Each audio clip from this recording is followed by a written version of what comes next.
सामईन मोहतरम, एक मसला मैं आपके सामने रखना चाहूँगा। बहुत से लोगों ने पूछा तो मैंने कहा कि जब सब इकट्ठे होंगे तो मैं तब ये मसला बता दूँगा, इसकी वजाहत कर दूँगा। मसला ये है कि बाज़ लोग ये कहते हैं कि हुज़ूर गौसे आज़म तो शेख थे, आप उन्हें सैयद कहते हैं। मैं उनकी खिदमत में ये इल्तिमास करता हूँ कि हुज़ूर गौसे आज़म सैयद भी हैं और शेख भी हैं, सैयद भी हैं और शेख भी हैं, लेकिन आप बरादरी शेख नहीं हैं। आप बरादरी शेख नहीं हैं, हुज़ूर गौसे आज़म अश-शेख हैं। इसका मतलब क्या है?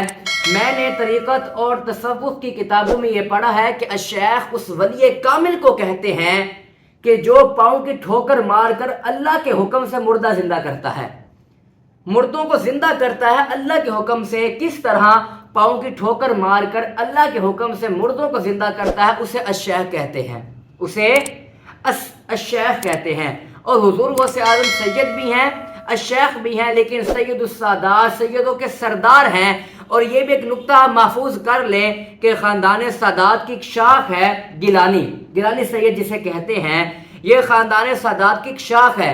अब कोई बंदा आपसे ये कहे कि मैं सैयद हूँ और आप उनसे ये कहें कि तू दलील मुझे दे, तेरे सैयद होने की क्या दलील है, तू दलील दे मुझे, बल्कि ये ना कहें आप उसकी खिदमत करें, आप उसकी खिदमत करें, उसकी इज्जत करें। अगर आप ये कहेंगे ना कि तू दलील दे, ये ना हो कि हुज़ूर गौसे आज़म आपसे नाराज़ हो जाएं, हुज़ूर गौसे आज़म आपसे नाराज़ हो जाएं।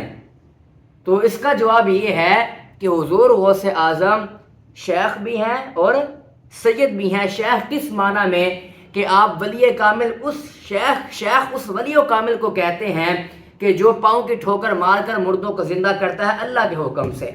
समझ आ गई बात? आप असली हसनी हुसैनी सैयद हैं, असली हसनी हुसैनी सैयद है। तो सामईन मोहतरम, आपको कोई सैयद मिले, आपको सादात की सोहबत नसीब हो तो आप उनकी खिदमत करें, उनकी इज्जत करें। और अल्लाह तबारक व तआला सैयदों को देखने पर भी, एक नज़र देखने पर भी अल्लाह ताला सवाब अता फरमाता है, तो आप उनका अदब करें।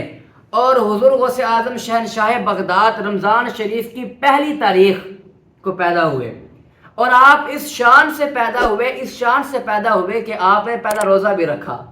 बच्चा पैदा होता है तो उसको गुस्ल दिया जाता है, उसके कानों में अजान और इकामत दी जाती है, लेकिन जब हुज़ूर गौसे आज़म पैदा हुए तो आप इस शान से पैदा हुए कि आपने रोज़ा भी रखा, आपने रोज़ा भी रखा, बल्कि रमज़ान की पहली तारीख नहीं बल्कि पूरा रमज़ान ही आपने रोज़े रखे। और हर रमज़ान आप रोज़े रखते।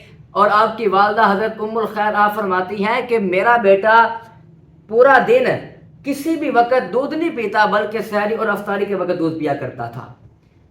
इसका मतलब ये है कि हुज़ूर गौसे आज़म सारे रमज़ान के आपने रोज़े रखे। जब आप पैदा हुए आपने रोज़ा रखा और पहली तारीख का रोज़ा नहीं रखा बल्कि सारे महीने का आपने रोज़ा रखा।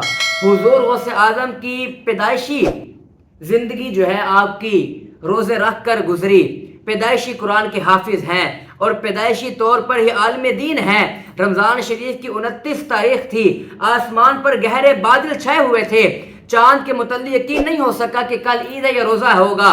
सुबह का वक़्त हुआ, मोहल्ले की ख़वातीन हुज़ूर गौसे आज़म की वालदा माजिदा के पास आईं और जब भी वो औरतें परेशान होती मोहल्ले की तो वो मसला पूछने के लिए आपकी वालदा हज़रत सैयदा उम्मुल खैर के पास तशरीफ़ ले आती कि ये मसला है, ये परेशानी, हमें इसका जवाब दे दें। तो जब मसला पेश आया ना कि चांद नज़र नहीं आ रहा कि कल ईद होगी या कल रोज़ा होगा, तो आप ये जो ख़वातीन थी महल्ले की वो मसला लेकर हुज़ूर गौसे आज़म की वालदा माजिदा के पास आ गई कि बताएं कल ईद है या रोज़ा रखेंगे, परेशानी दूर कर दें।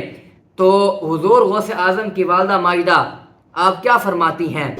आप फरमाती हैं कि कल रोज़ा होगा, कल रोज़ा होगा। इसकी वजह ये है, इसकी दलील ये है, फरमाया कि मेरे बेटे ने सहरी के वक़्त दूध पिया है, उसको दूध नहीं पीना चाहिए था, अगर ईद होती तो वो दूध हरगिज़ ना पीता। यानी कि आप फरमाती हैं कि मेरे बेटे ने जब 29वीं रात आई ना तो औरतें कहने लगी कि हमें मसला बताएं कि कल ईद है या रोज़ा होगा। तो आप फरमाने लगी कि कल रोज़ा होगा। उसकी दलील ये है कि मेरे बेटे ने दूध पिया है, मेरे बेटे ने सहरी के वक़्त दूध पिया है। हुज़ूर गौसे आज़म शीर ख्वार बच्चे हैं, माँ की गोद से ही आपकी निगाह आसमान की बुलंदियों पर पड़ गई। बादलों के पर्दों से आप देख रहे हैं चांद چڑھا ہے کہ نہیں چڑھا، جس کے غلاموں کی نظر اس قدر ہے تو آقا کی نگاہ کا عالم کیا ہوگا۔ حضور غوث اعظم شہنشاہ بغداد آپ فرماتے ہیں نظرت الی بلاد اللہ جمیعا کخردلۃ علی حکم اتصالی، آپ فرماتے ہیں میں اللہ تعالیٰ کے تمام ملکوں کو اس طرح دیکھ رہا ہوں جس طرح ہتھیلی پر رائی کا دانہ ہو۔ رائی کا دانہ کبھی آپ نے دیکھا ہے؟ کتنا بڑی کتنا چھوٹا ہوتا ہے۔ تو میں اللہ کی مخلوق کو ملکوں کو اس طرح دیکھ رہا ہوں جس طرح میرے ہاتھ کی ہتھیلی پر رائی کا دانہ ہو۔ آج بے ادب گستاخ یہ کہتا ہے کہ حضور کو دیوار کے پیچھے کا علم نہیں۔ میں کہتا ہوں حضور کے غلاموں کے غلام کا یہ عالم ہے کہ وہ اپنے ہتھیلی پر ہاتھ کی ہتھیلی پر رائی کا دانہ رکھے اور اللہ کی تمام مخلوق کو ملکوں کو دیکھ لے تو حضور کی نگاہ کا عالم کیا ہوگا؟ حضور کی نگاہ کا عالم کیا ہوگا؟ خدا ہی جانتا ہے۔ جب غوث اعظم کی نگاہ یہ ہے تو رسول اعظم کی نگاہ کا عالم کیا ہوگا؟ آج بہت سے لوگ اٹھتے ہیں حضور غوث اعظم ولیوں کے بارے میں بکواس کرتے ہیں کہ جناب ولی یہ کر دے گا، یہ ہے یہ کیسے ثابت ہے؟ یہ کیسے ثابت ہے؟ تو سامعین محترم انہیں سوچنا چاہیے کہ ولی بہت کچھ کر سکتے ہیں، ولی بہت کچھ کر سکتے ہیں۔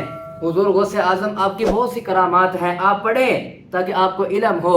اللہ رب العزت کی بارگاہ میں دعا ہے کہ خالق کائنات ہمیں ولیوں کے ساتھ محبت کرنے کی توفیق عطا فرمائے، ان کے ساتھ صدق دل سے محبت کرنے کی توفیق عطا فرمائے۔ وآخر دعوانا ان الحمد للہ رب العالمین۔